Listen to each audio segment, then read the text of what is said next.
Boa noite, igreja. Paz do Senhor Jesus seja sobre todos vocês. Amém?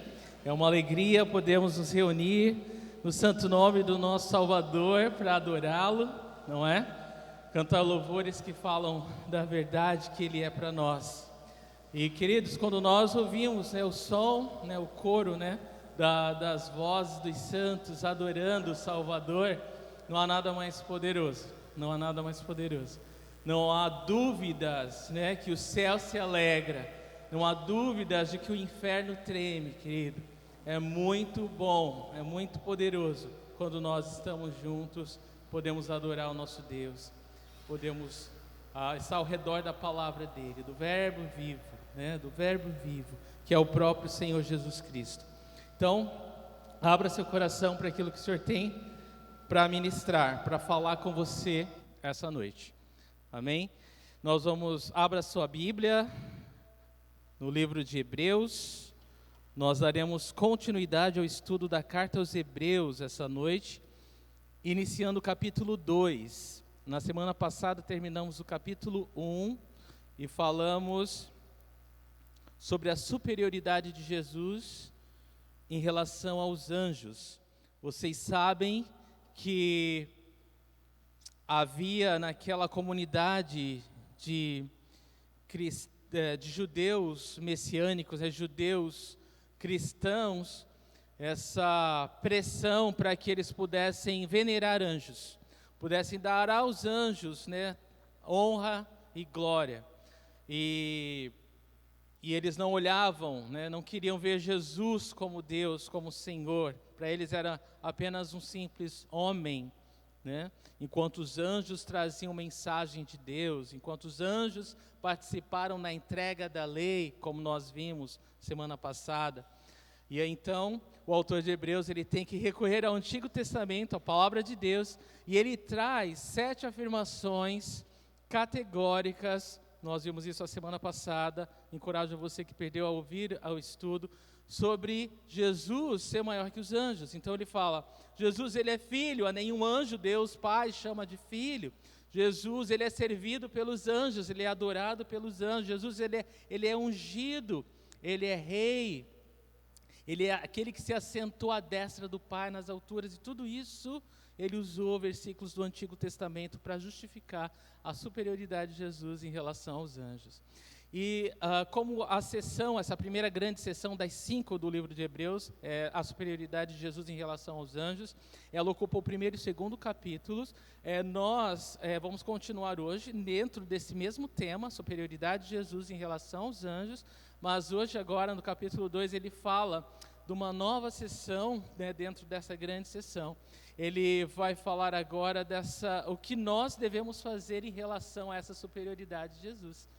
O que nos cabe fazer, então, uma vez que nós entendemos que Jesus ele é maior que os anjos. E quando a gente fala de anjos, a gente fala de principados e potestades, de seres poderosos, criados por Deus para servi-lo e servir aqueles que hão de herdar a vida eterna. Então, o Senhor criou, o Senhor Jesus criou todas as coisas visíveis e invisíveis e está bem acima, bem acima de todo o principado e potestade. Louvado seja o Senhor. Então, o que nos cabe fazer é o que nós vamos ver hoje. Quero relembrá-los, o tema do nosso estudo da carta de Hebreus é Jesus, o grande sumo sacerdote.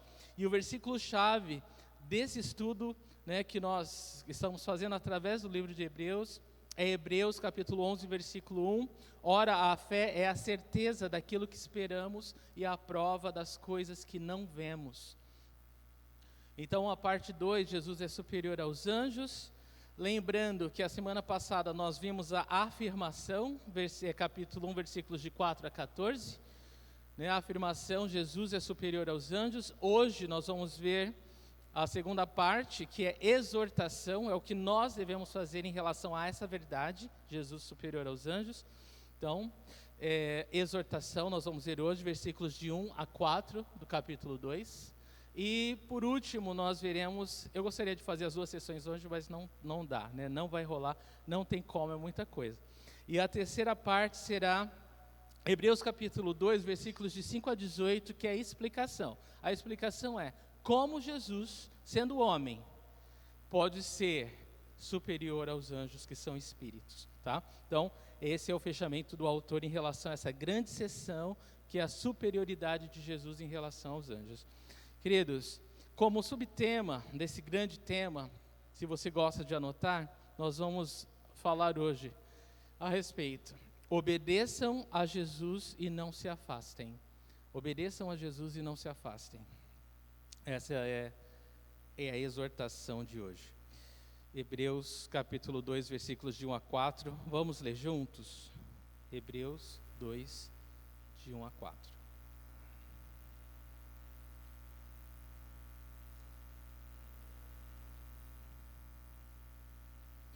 Vamos lá. Diz assim: por isso é preciso que prestemos maior atenção ao que temos ouvido, para que jamais nos desviemos, porque se a mensagem transmitida por anjos provou a sua firmeza, e toda transgressão e desobediência recebeu a devida punição, como escaparemos se negligenciarmos tão grande salvação? Essa salvação, primeiramente anunciada pelo Senhor, foi-nos confirmada pelos que a ouviram. Deus também deu testemunho dela por meio de sinais, maravilhas, diversos milagres e dons do Espírito Santo, distribuídos de acordo com a sua vontade. Vamos orar, queridos. Senhor Jesus, obrigado, Senhor, por nos reunir no Teu nome mais uma vez. Obrigado, Senhor, por nos trazer a esse lugar. Cremos, Senhor, que o Senhor tem sempre algo a falar conosco, a tratar. A Tua palavra nunca volta vazia, ela sempre cumpre o propósito pelo qual o Senhor a envia. Então eu peço, abre nossos corações, a nossa mente, o nosso entendimento, para que a gente possa ouvir Tua voz, Senhor. Senhor, verdadeiramente, quando nós ouvimos a Tua voz, nós somos transformados, Senhor. Então fala, Senhor, fala a cada coração, fala poderosamente, fala de modo que todos possam Te ouvir, Senhor.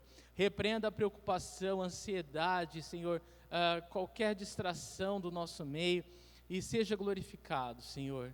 E que todos saiam daqui Te amando mais, ó Deus, sendo maravilhados, Senhor, pelo que o Senhor está fazendo em cada vida, Senhor. A Ti a honra, a glória e o louvor, Deus. Muito obrigado, em nome de Jesus Cristo. Amém. Amém, queridos. Vamos lá. Muito bem, então nesse capítulo 2 nós vamos ver então a parte prática do capítulo 1, né? Dessa superioridade de Jesus em relação aos anjos. E essa é uma grande exortação, né? Das 5, o livro é cheio de exortações, mas há 5 delas que são muito fortes, né? Aquele puxão de orelha, né? Carinhoso, é aquela forma de corrigir mesmo, né? O nosso coração que se desvia tão rapidamente da verdade. E essa é a primeira delas. Então, é poderoso demais o que nós lemos aqui, né? E eu oro que o Senhor Jesus ele tenha a liberdade de realmente nos fazer entender a profundidade dessa palavra. É claro que essas admoestações vão se tornando, ou exortações vão se tornando cada vez mais intensas, né, ao longo da carta, mas essa é só para começar, né? Essa é só para nos despertar para aquilo que ainda vem pela frente. Mas algo importante, antes da gente começar a falar dessa exortação em particular, é que Deus, Ele nunca nos deixa, irmãos, à deriva, né? Deus nunca nos deixa sem correção. Ele é um pai, né? É um pai que ama, é um pai zeloso, é um pai que tem fortes ciúmes de nós, né? Que não nos deixa... Porque o preço pago foi muito grande, né? O preço pago pela tua vida foi muito alto, para Deus simplesmente, né, te abandonar, te largar. Ele nunca larga, Ele nunca abandona, né? E isso nos traz uma segurança muito grande, né? Na nossa fé, na nossa caminhada com o Senhor. Então, Deus, Ele está sempre falando conosco, né? ainda quando a gente não consegue entender, Ele nunca para de falar conosco. E Deus, Ele sempre nos disciplina, né? Ele disse, é como um pai que disciplina o filho que ama. Então, é importante falar isso. Agora vamos lá, vamos mergulhar capítulo 2, Hebreus capítulo 2, versículo 1, diz assim: por isso é preciso que prestemos maior atenção ao que temos ouvido, para que jamais nos desviemos. E essa é a grande exortação, queridos. Quando diz aqui, por isso, é claro que ele está se referindo, né, a essa afirmação da superioridade de Jesus em relação aos anjos, e ele fala que isso é algo muito sério, algo muito grande que a gente precisa prestar atenção. E quando ele fala, é preciso que prestemos maior atenção ao que temos ouvido, ele se refere à grandeza de Jesus, ao poder de Jesus. E não só isso, ao amor de Jesus e à obra que Jesus fez. E prova de que ele está falando da salvação é que ele repete mais para frente nessa passagem, né? Como negligenciar tamanha salvação, ou tão grande salvação. Então ele chama a nossa atenção para como nós estamos tratando, ou lidando, qual tem sido a atenção que temos dada à salvação do Senhor nas nossas vidas. Então, é algo para a gente parar e prestar atenção, né? Qual tem sido a atenção que nós temos dado a essa salvação de Deus? A palavra do Senhor, né? A comunhão com o próprio Senhor. E é isso que Ele está nos chamando a atenção. Precisamos prestar maior atenção ao que temos ouvido. E a razão é para que jamais nos desviemos. Então nós precisamos prestar atenção, não só ouvir melhor, mas obedecer. Nós precisamos prestar maior atenção, nós precisamos realmente obedecer. Né? Aí a gente repete, é Deus falando novamente conosco, a exortação do livro de Tiago, né? Que a gente não deve ser apenas ouvinte, mas praticantes da palavra. Né? Então nós realmente precisamos dar essa atenção, dar essa honra devida à palavra de Deus, de não apenas ouvir, mas obedecer, porque afinal nós somos aqueles que creem na palavra de Deus. Né? Aquele que crê na palavra, ele pratica a palavra, ele obedece a palavra, ele ama a palavra. E é isso que acontece. Para que jamais nos desviemos. E a razão dessa atenção é que a gente não se desvie. E quando o autor fala se desviar, né, é a ideia de um barco à deriva. Né, você olha um barco no mar, né, à deriva é quando ele está sendo levado pelas ondas e pelo vento. Né? Para onde o vento bater mais forte, ele vai, né? Onde as águas jogarem, ele vai. Ele não tem rumo, ele não tem destino, ele está perdido. Ele está aí, ele está à toa, ele está à deriva. E essa é o que o autor está falando. A gente precisa prestar atenção, a gente precisa dar o devido valor a Jesus Cristo, a nossa salvação, para que nós não nos desviemos, para que a gente não se perca, para que a gente não fique à deriva. E é possível o crente ficar à deriva? Por isso que o autor está falando, ele está escrevendo para cristãos, e ele está se incluindo. É preciso que prestemos, vocês e nós, maior atenção. Ele está falando para crentes, ele está falando para pessoas que conhecem Jesus como Senhor e Salvador, para que elas não se desviem, para que elas não se percam, para que elas não fiquem à deriva,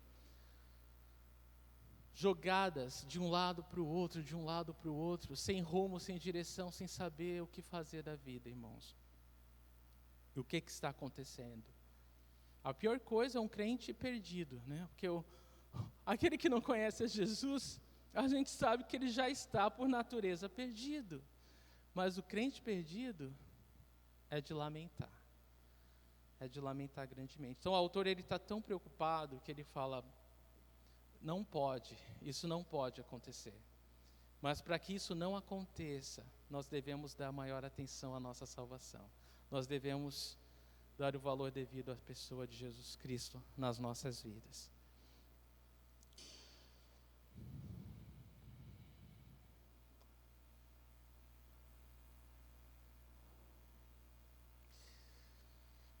A ideia desse estar à deriva, ou é uma palavra que é como escorregar ou deslizar. É a mesma palavra que é usada numa frase de uma flecha que escorrega pela aljava, uma neve que escorrega na paisagem, ou um alimento que escorrega pela traqueia e asfixia.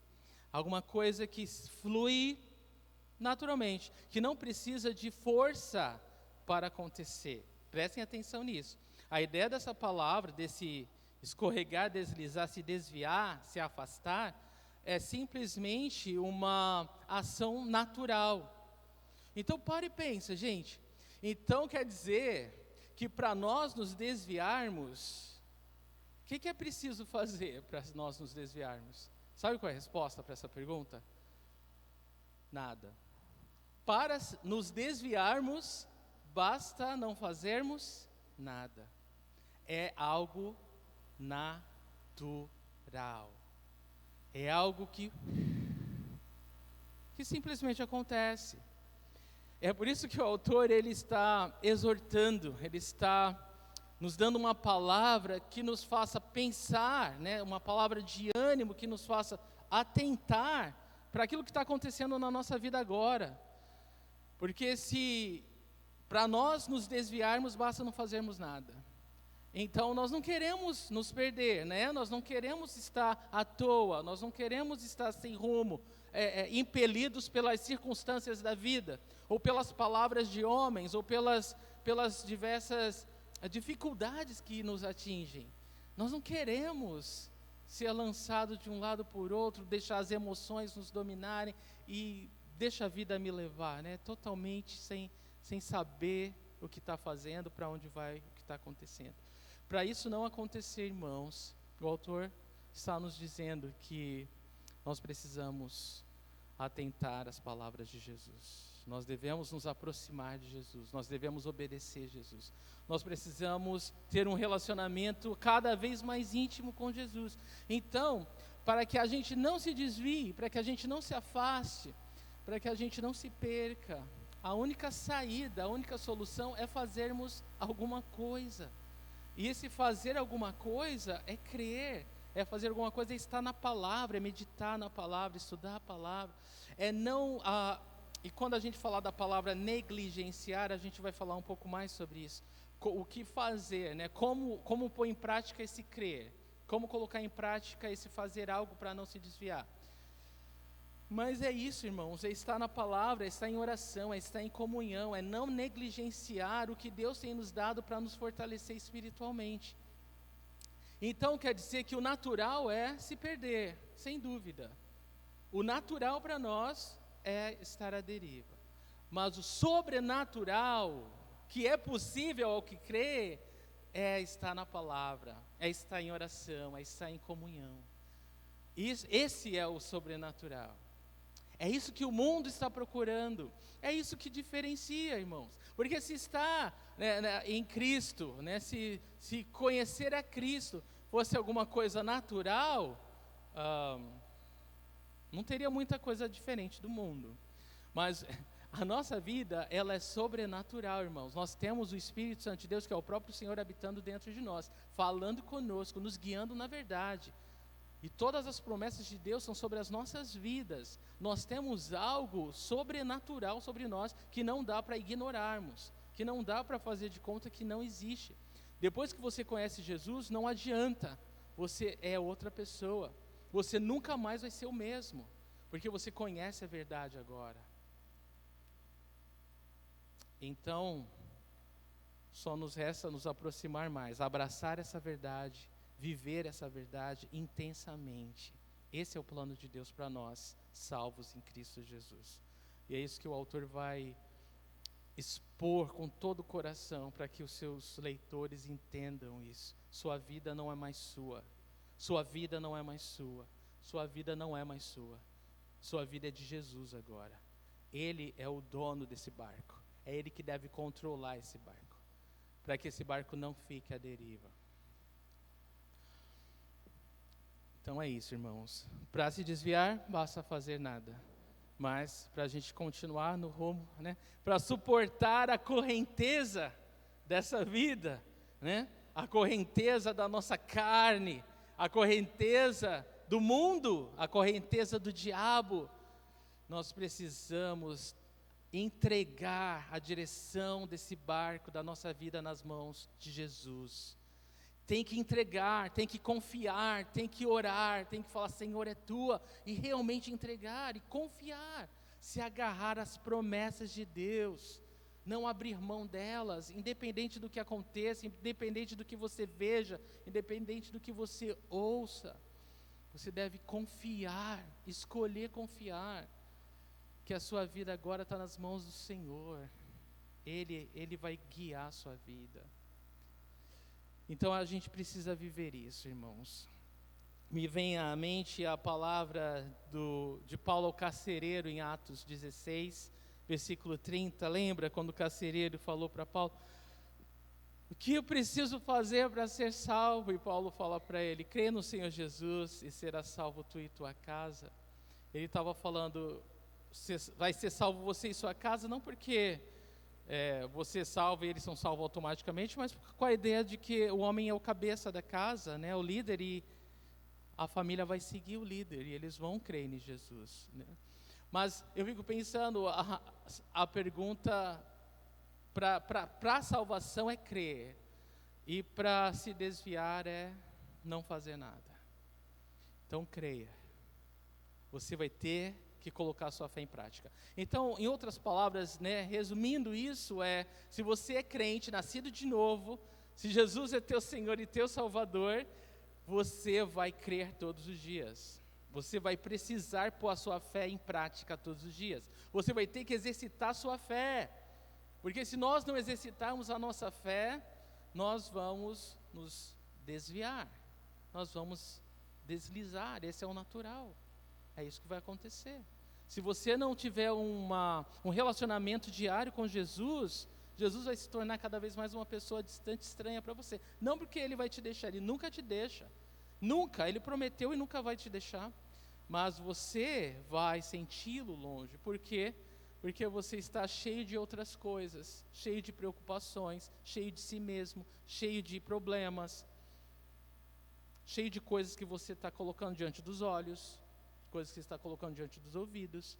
Você está se enchendo de outras coisas. Mas se lixo entra, lixo sai. Você precisa se encher daquilo que é alimento espiritual para você. Aquilo que vai permitir você estar cada vez mais sensível ao Espírito Santo de Deus na sua vida. Você precisa da palavra de Deus. Você precisa da comunhão dos irmãos. Um encorajando o outro, um fortalecendo o outro, um afiando o outro. Nós precisamos disso. Atos 2,42 falava que os primeiros cristãos, eles permaneciam, né? Eles continuavam, eles se dedicavam, outra versão fala, na palavra de Deus, na oração, na comunhão e no partir do pão. Isso é base, irmão, para a nossa fé. Isso é base. Se nós queremos crescer espiritualmente, ser realmente fortalecidos espiritualmente, nós não vamos abrir mão dessas coisas. Não vamos. São inegociáveis para nós. Inegociáveis.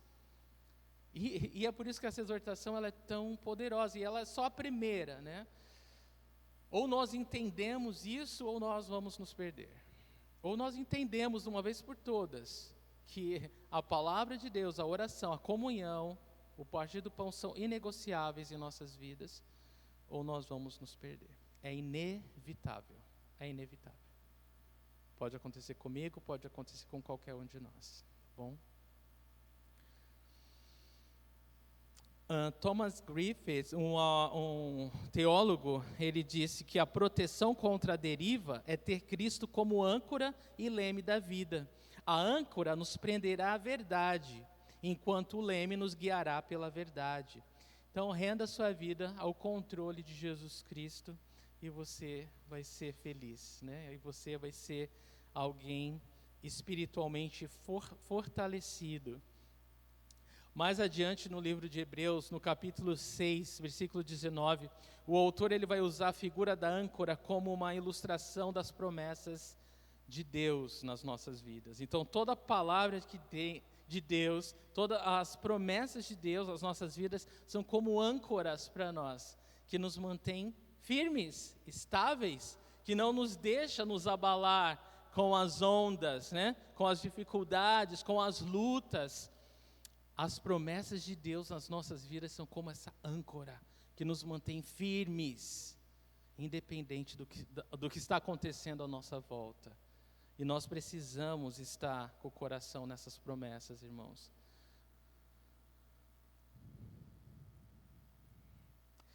E você vai concordar comigo, queridos, a nossa negligência, a palavra, a oração e a comunhão são a causa de nós nos perdermos. Ou isso já aconteceu com você, ou isso já aconteceu com alguém próximo de você. Começou a abrir mão da palavra, da oração, da comunhão. Onde está hoje? Só Deus sabe. Só Deus sabe. Nunca vai parar num porto seguro. É sempre mal. É sempre mal.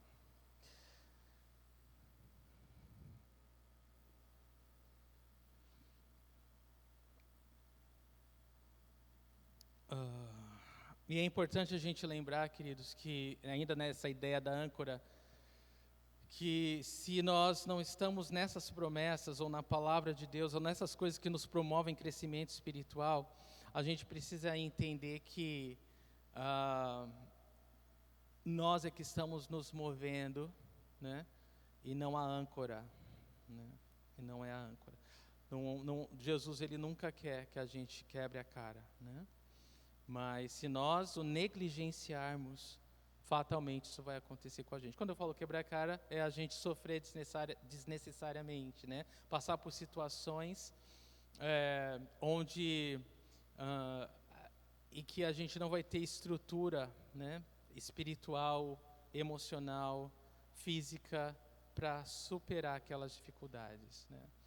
Então não é necessário você passar por isso.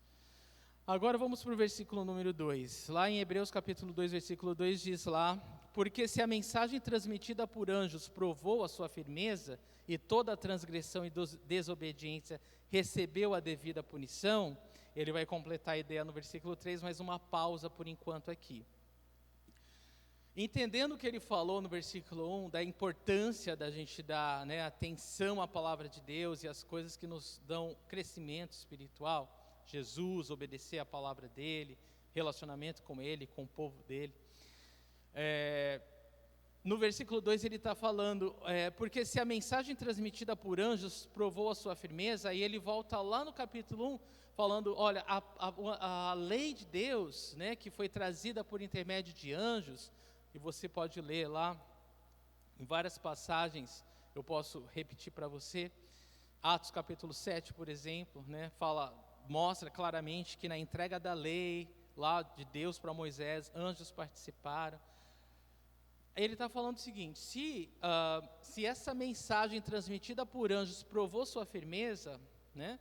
Ou seja, quando você lê o Antigo Testamento, quem desobedecia a lei, o que acontecia? Era punido, né? Por isso que ele fala, a mensagem foi transmitida por anjos, ele provou firmeza, ela era alguma coisa séria, alguma coisa que as pessoas tinham que prestar atenção, porque senão elas iam sofrer a punição, ou melhor, punição aqui você pode ler como provar da consequência de negligenciar ela. Então, se a lei, se a palavra transmitida por anjos, né, tinha sua firmeza e tinha sua consequência, e ele vai concluir a ideia no próximo versículo, eu não vou, né, ser esse spoiler aqui, mas eu quero chamar a atenção de vocês que toda transgressão e desobediência tem a ver com essa negligência, né, a essa mensagem transmitida. Transgressão é aquele pecado que você comete ciente, né, e é é o pecado acima do pecado, vamos dizer assim. E a desobediência é quando você simplesmente escolhe pecar, né? Então, você peca por omissão, você peca por comissão, de toda forma, você escolhe pecar ciente de que está fazendo algo errado. Então, tudo isso tem uma consequência, ele está falando. Lá no passado, tinha sua consequência, sua devida punição, ele diz. Agora vamos para o versículo 3. Como escaparemos se negligenciarmos tão grande salvação? Essa salvação, primeiramente anunciada pelo Senhor, foi-nos confirmada pelos que a ouviram. Então, a lógica dele aqui, ela é simples, né? Se a mensagem transmitida por anjos tinha a sua punição, o que a gente espera da mensagem que foi trazida pelo próprio Filho de Deus, como ele nos provou lá no capítulo 1? Então, se a mensagem que trouxe anjos, ela tinha que ser levada a sério, quanto mais a sério deve ser dada a mensagem que o próprio Filho de Deus nos trouxe? O que vocês acham? Muito mais, né? É isso que o autor está tentando nos ajudar a entender. Então, assim, por que isso é importante para nós, irmãos? Sabe por quê? Porque ainda nos nossos dias há aquele pensamento de que, tudo bem de eu pecar e fazer o que eu quiser. Sabe por quê? A gente não está mais no Antigo Testamento. As pessoas, elas acham isso que é engraçado. Elas falam, tudo bem, porque agora eu estou na graça, entendeu? Eu não estou mais debaixo da lei, eu estou debaixo da graça. E elas pensam que a graça agora, então, é a permissão para o pecado. Eu posso fazer o que eu quiser. Eu amo Jesus, eu amo a Deus e eu posso fazer o que eu quiser. E aí você coça a cabeça e parece que uma coisa não tá batendo com a outra, né? Você ouve essas coisas e você fala, meu Deus, não entendeu Nárnia, né? Não entendeu nada. Meu Deus do céu. Graça, irmãos, nunca pode ser entendido como algo que me afasta de Deus. O pecado me afasta de Deus. Então a graça nunca vai ser a licença para o pecado. A graça... ela é por causa da graça que nós pecadores podemos nos aproximar de Deus. É por causa da graça que nós pecadores podemos nos relacionar com Deus, amar a Deus, ser amado por Deus, ter intimidade com Deus. Isso é graça. É quando eu e você, pecadores, nos aproximamos do Senhor, nos acertamos com Ele, alinhamos nosso coração com Ele, desejamos caminhar com Ele. Isso é graça. Porque na lei isso não era possível. Aquele que pecasse deve morrer e acabou. Mas a graça nos ajuda a nos levantar e nos ajuda a nos aproximar de novo do Senhor. Isso é graça, é restauração, é volta à comunhão. Eu caí, me machuquei, eu quebrei a cara. Não, eu fiz besteira. Isso acontece com a gente, pode acontecer com qualquer um, mas a graça de Deus nos faz o quê? Nos levantarmos e voltarmos à comunhão com Jesus. Nós temos graça para isso, louvado seja o Senhor, mas não vá dizer que é a graça que te permite se afastar do Senhor, que é a graça que te permite pecar, que é a graça que te permite se afastar do Senhor. Não, isso não é graça, isso é desgraça. O que muitos cristãos falam ser graça, eles querem dizer desgraça. Porque você olha a vida deles e fala, não, desculpa, mas você não está vivendo na graça de Deus. Você está vivendo uma vida desgraçada. Uma vida desgraçada. Nós não vemos graça nesse estilo de vida que você escolheu viver. Nós vemos desgraça, mas Deus... Ele tem graça para a sua vida, se você escolher se arrepender, se você escolher voltar para a comunhão com Ele, você tem graça para isso, mas você vai ter que se arrepender, você vai ter que dar as costas para essa vida aí, esse estilo de vida, aí você pode viver a graça do Senhor, e a graça vai nos levar onde a lei jamais poderia nos levar, a uma intimidade com o Senhor, a uma vida poderosa com Jesus, não é? Algo sobrenatural. Isso é graça de Deus.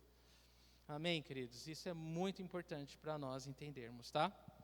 Porque era assim, é hoje assim, era assim nesse tempo também. Então ele precisava esclarecer essas coisas.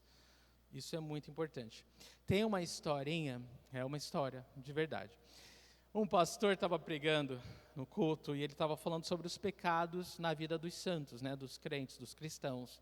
E uma moça, uma senhora, ela falou assim: mas o pecado na vida do crente é diferente do pecado do descrente. E ela estava assim, bem convicta: não, nosso pecado é diferente do deles. Aí o pregador falou assim: a senhora tem razão, o nosso é pior. O nosso é pior, o nosso é bem pior. Porque o mundo peca assim, por ignorância. O mundo peca porque não sabe a diferença de Jesus e Genésio. Eles não sabem. É tudo espiritual, é tudo para eles não faz sentido. Eles são ignorantes, tá? Mas nós não temos desculpa. A quem muito é dado, irmão, muito será cobrado. I'm sorry, né? Desculpa, mas é verdade. A quem muito é dado, muito será cobrado. Não é igual. Nós não pecamos por ignorância. Pode ser, mas nós pecamos porque a gente sabe, sabendo que é errado. Nós pecamos porque a gente quer, porque a gente sabe que está fazendo errado. Então, sem dúvida é diferente. Sem dúvida é pior. Né? Então, é isso que o autor está tentando nos ajudar a entender. Se a lei ela tinha que ser levada a sério, muito mais a graça do nosso Senhor Jesus Cristo. Muito mais a graça do nosso Senhor Jesus Cristo. E em outras palavras, porque o Filho é maior do que os anjos, porque Jesus é superior aos anjos, a palavra que o Filho trouxe é maior do que as que os anjos trouxeram, os profetas trouxeram. Esse é o ponto do autor aqui. A palavra usada para negligência aqui é amelizantes, né? É a mesma palavra que é usada em Mateus 22:5, quando Jesus está falando sobre o banquete de casamento. Ele está falando para os judeus. E ele estava falando nessa parábola que ele mandou lá os servos anunciar, né, o banquete do casamento do filho. E aí as pessoas convidadas, o que elas fizeram? Vocês lembram? Vai ser dia taça? Eu não posso. Eu tenho um compromisso. Desculpa, vai ficar para depois. Caramba, não estou me sentindo legal hoje. E cada um tinha uma desculpa legítima, vamos dizer assim. As desculpas mais legítimas que nós somos ótimos em criar. Todo mundo tinha uma desculpa e não podia. Depois que tem filho fica pior, né? Meu Deus do céu, só Jesus. E aí, ninguém podia ir para o banquete do casamento, ninguém podia. Né? Que pena, ninguém pode. E aí ele falou: então sai na rua e chama todo mundo que encontrar atrás, porque a festa do meu filho não vai ficar sem ser celebrada. Então, às vezes, a gente se acha, né, a nata do leite, né? A última bolacha do pacote, sei lá o que a gente pensa, né? E a gente se perde. A verdade é essa. Então, a mesma palavra, irmãos, de menosprezar, de negligenciar, de desprezar, ignorar a festa de Deus, o presente de Deus, o banquete de Deus. Eu vou ler para vocês, Mateus 22:5. Diz lá: mas eles não lhes deram atenção, e saíram, um para o seu campo, outro para os seus negócios, e assim por diante. Cada um tinha o que fazer, ninguém deu atenção devida, ninguém deu valor devido ao convite para a festa de casamento. E é a mesma palavra que é usada aqui para se negligenciar a salvação de Deus. Aí você fala: uau, mas como assim? É assim mesmo. Nós cristãos, nós temos que ser humildes e entender que nós devemos valorizar a salvação que o nosso Senhor Jesus trouxe para nós. De outra forma, nós vamos nos desviar, nós vamos ficar à deriva, e nós não vamos culpar a Deus por isso. É a nossa própria escolha.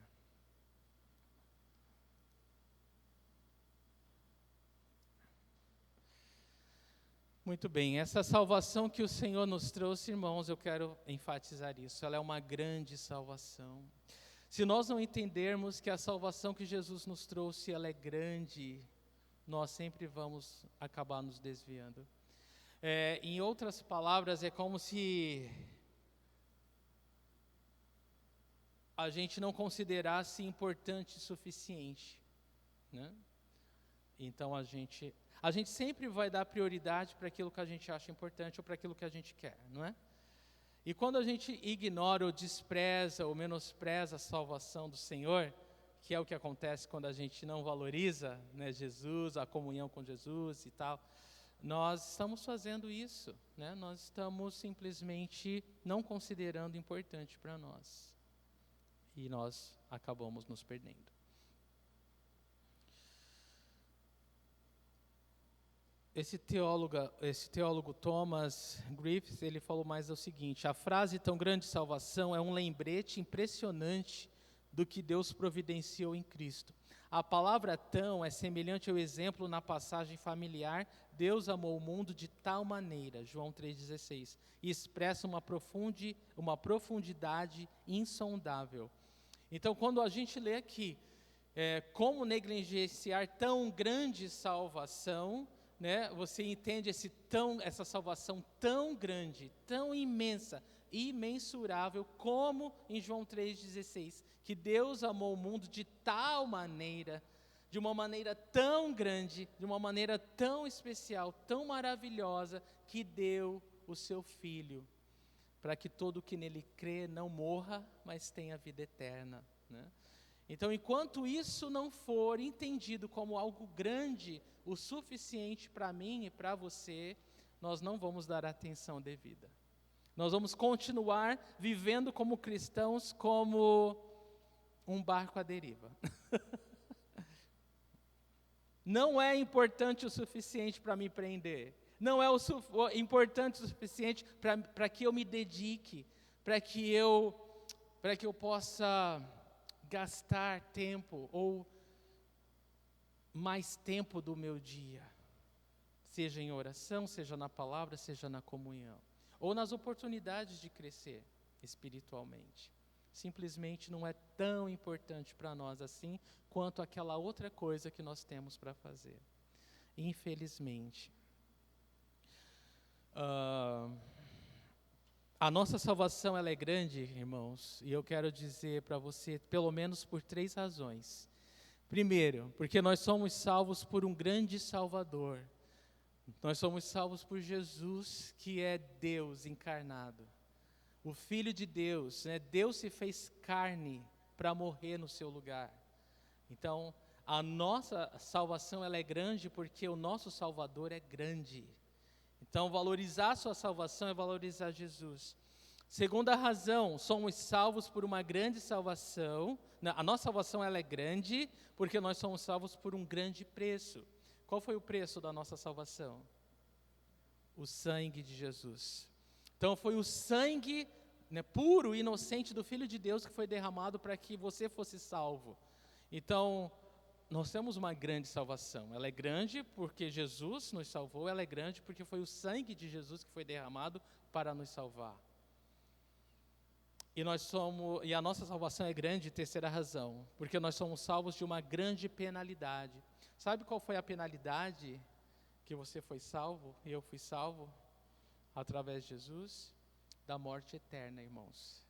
A pena, a punição do pecado é a separação eterna de Deus. Ou seja, nós vemos um inferno aqui e um inferno pior quando partirmos desse mundo. Ou seja, para sempre longe de Deus. Para que isso não acontecesse, Jesus nos salvou. Então a nossa salvação, ela é grande, porque o nosso Salvador é grande, porque o preço pago foi grande, o próprio sangue do Filho de Deus foi derramado, e porque a penalidade da qual nós somos salvos, ela era grande e séria demais, né? Nós somos salvos do inferno, do poder do diabo, para sempre. Glória a Deus, irmãos. E se isso não for grande o suficiente para você, eu sinto muito, né? Eu sinto muito, de verdade. Eu sinto muito pela sua vida. Uma das razões pelas quais as pessoas negligenciam essa salvação, né, é porque às vezes elas não enxergam como salvação. Como assim elas não enxergam? Elas enxergam como uma coisa que foi ganha, né? Assim, tó para você, né? Tó para você. Ah, legal, obrigado. Aí é só mais um item na sua coleção de coisas, né? Elas não entendem que salvação é ser resgatado do inferno. Quando você entende que salvação é ser resgatado do inferno, você não olha como um item na sua coleção de coisas ganhas, né? Você realmente fala, não, né, eu estava indo por um caminho sem volta, e eu fui salvo do inferno, né? Eu nunca vou saber o que é morte.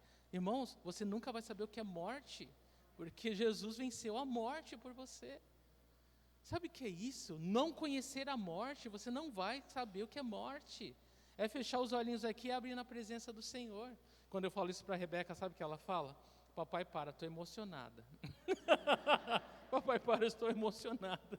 Ela entende, ela é capaz de entender tão grande salvação, irmãos. Será que nós não somos capazes de entender tão grande salvação? A nossa salvação é grande, a sua salvação é grande, né? Então valorize isso, né? Dê o valor devido a isso. Você foi resgatado do inferno, né? Você foi resgatado do inferno. Agora o versículo 4, diz lá, Deus também deu testemunho dela, por meio de sinais, maravilhas, diversos milagres e dons do Espírito Santo. Está falando dessa salvação, tá bom? Então Deus, Ele dá testemunho dessa salvação. Então não é só uma palavra que você tem que acreditar. Não, Jesus Ele provou, né, que Ele é a verdade, por meio de sinais, de maravilhas. Quantos milagres Jesus operou, quanto o cego viu, o manco andou, não é?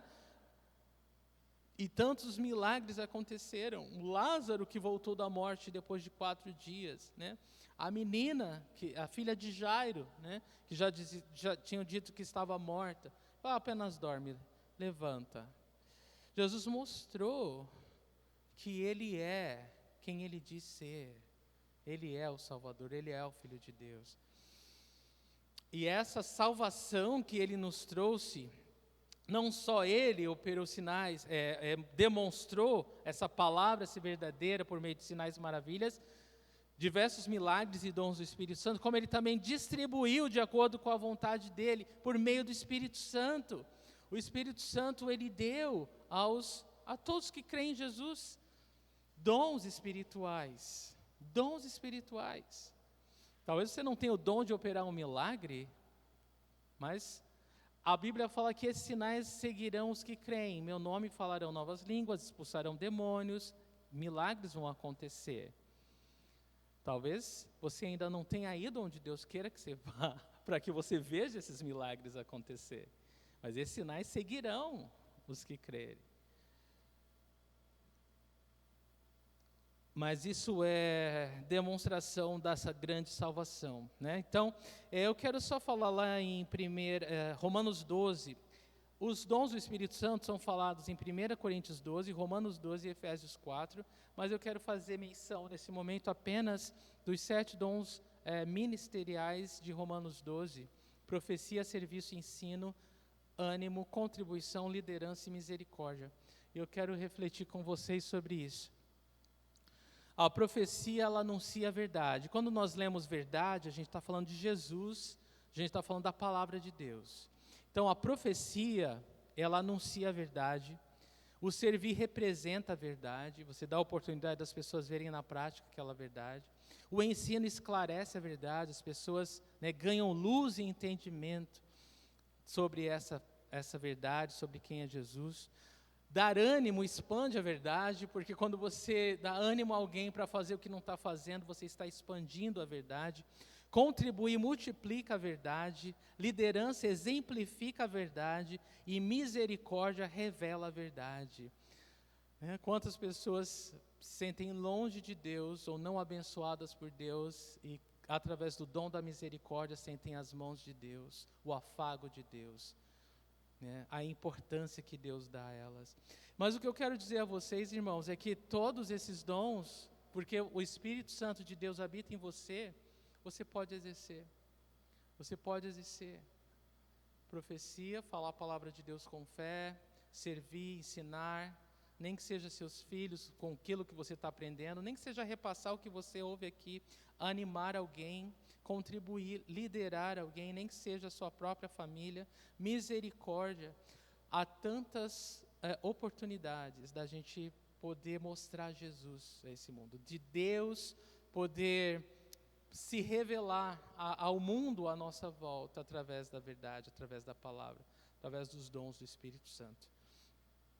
E esses são apenas os dons ministeriais, mas em 1 Coríntios 12 é uma série de manifestações espirituais, palavra de sabedoria, palavra do conhecimento, operação de milagres, né? Dom de fé e tantos outros sinais e maravilhas que podem acontecer se simplesmente você se importar com as pessoas à sua volta, com o mundo à sua volta e ver as oportunidades e se ver como um canal por meio do qual o amor de Deus vai tocar esse mundo. Você pode fazer diferença nesse mundo. Então, quando você está perto de Jesus e dá atenção a essa grande salvação, em outras palavras, o autor está falando que Deus vai se revelar através de você. Ele não vai só se revelar para você, Ele vai se revelar através de você. E é isso que acontece, irmãos. Esse é o desejo de Deus, né? Isso nos tira daquela vida cômoda e sem graça, né? Isso é maravilhoso, isso é empolgante. E essa vida, né, maravilhosa, empolgante que Deus nos chama a ter, que é uma vida que é pela fé, amém? Uma vida daqueles que herdaram a salvação e valorizam a salvação.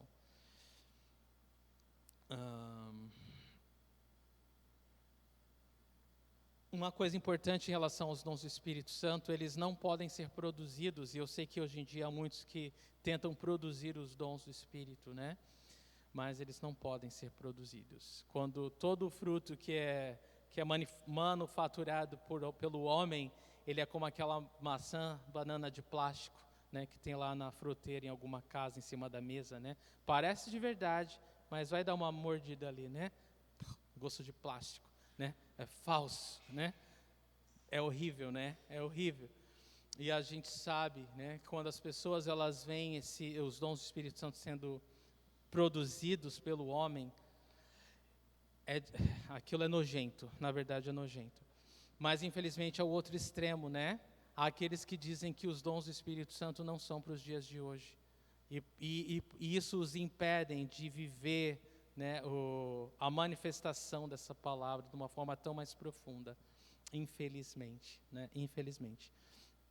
Então, é difícil dizer o que é pior, né? Se é negar os milagres nos dias de hoje ou a falsificação dos dons do Espírito Santo. Conclusão é que qualquer um desses erros nos afasta da verdade, né? É horrível. Mas, quando a gente valoriza a nossa salvação e anda com Jesus, a gente é guiado pelo Espírito Santo de Deus em novidade de vida, e cada dia é uma aventura, né? E cada dia você tem algo diferente para provar da parte de Deus, experiências novas, e isso é a vida que o Senhor Jesus nos trouxe, irmãos. Bom, vamos concluir dizendo que, analisando o nosso coração, né? Vamos fazer um exame rápido de como está o nosso coração. Se nós temos valorizado essa grande salvação, temos negligenciado essa grande salvação. Entender que Deus não nos chamou para uma vida de acomodação, né? Uma vida sem graça, uma vida cristã sem graça, né? Não, Ele nos chamou para uma vida dinâmica, uma vida que é pela fé, uma vida que é guiada pelo Espírito Santo de Deus, que vem em cada oportunidade uma maneira de Jesus ser revelado, das pessoas conhecerem e provarem da verdade, de serem salvas, né, de trazer luz a um mundo de trevas e doente, né, um mundo doente. Jesus te salvou para que outros possam ser salvos também. Você deve fazer diferença nesse mundo. Essa é a vontade de Deus. E isso é parte de valorizar essa salvação. E é isso, querido. Só finalizando, nossa salvação é uma grande salvação comprada por um alto preço, que traz consigo grandes promessas e bênçãos e nos conduz a uma grande herança na glória. Então, queridos, não podemos negligenciar tão grande salvação. Amém? Então eu quero que você fique em pé, nós vamos orar ao Senhor. Senhor Jesus, obrigado pela Tua palavra, Deus de ânimo, Senhor, e que nos faz não nos acomodar, Senhor, nos faz refletir, ó Deus, no que temos feito com tão grande salvação. Senhor, nós não queremos, né, ter essa salvação como um item, né, nas nossas coisas. Senhor, essa é a grande salvação do Senhor nas nossas vidas. E Deus, nós fomos salvos porque o Senhor é sem igual, Deus. O Senhor é o grande eu sou, o Salvador do mundo, Deus, que se importou conosco. Quem sou eu, Senhor, para que Tu pudesse se importar comigo? Quem sou eu, Senhor, para que o Senhor me amasse tanto? Quem sou eu, Senhor? Nós não vamos argumentar ou discutir contigo, Senhor, se merecemos ou não tão grande salvação, porque é fato que não merecemos, mas o Senhor nos amou, o Senhor nos perdoou, o Senhor se entregou no nosso lugar. Então, Senhor, nos livra da falsa modéstia e nos permita, Senhor, abraçar tão grande salvação. Nos permita, Senhor, gritar aos quatro cantos, Senhor, essa tão grande salvação que nos alcançou, Senhor.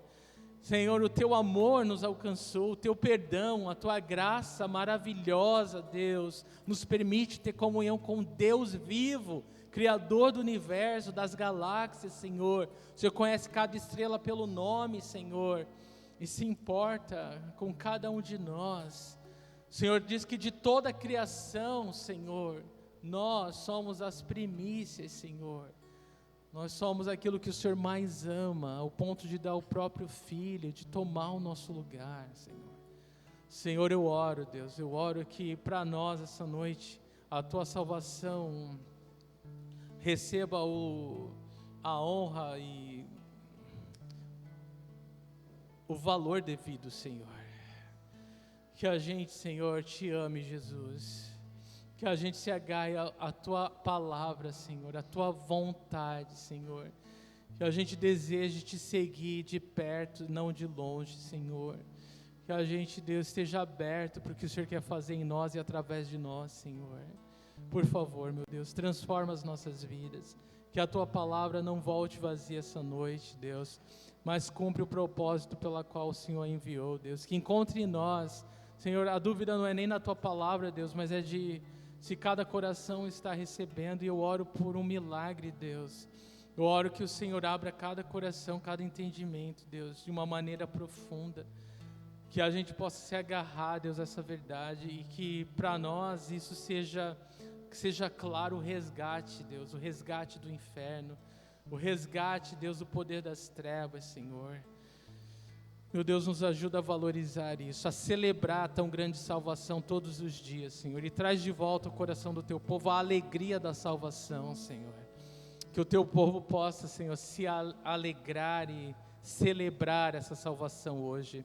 Que o inimigo, Deus, as nossas almas, o diabo, Deus, possa ser envergonhado e humilhado. Senhor, que todas as mentiras e setas inflamadas caiam por terra nesse momento, em nome de Jesus, Senhor. Nós Te amamos porque o Senhor nos amou primeiro, Senhor. Venha sobre nós com o Teu santo amor, Deus, Teu santo Espírito, Deus, e nos encha e nos transborde, em nome de Jesus, ó Deus. Que o Teu amor seja notável em nós e através de nós, Senhor. Que todos à nossa volta, Senhor, possam provar de quem é Jesus, porque nós queremos estar imersos no Senhor, Deus. Em nome de Jesus, nós oramos e Te agradecemos, Senhor. Amém. Vamos adorar ao Senhor, irmãos.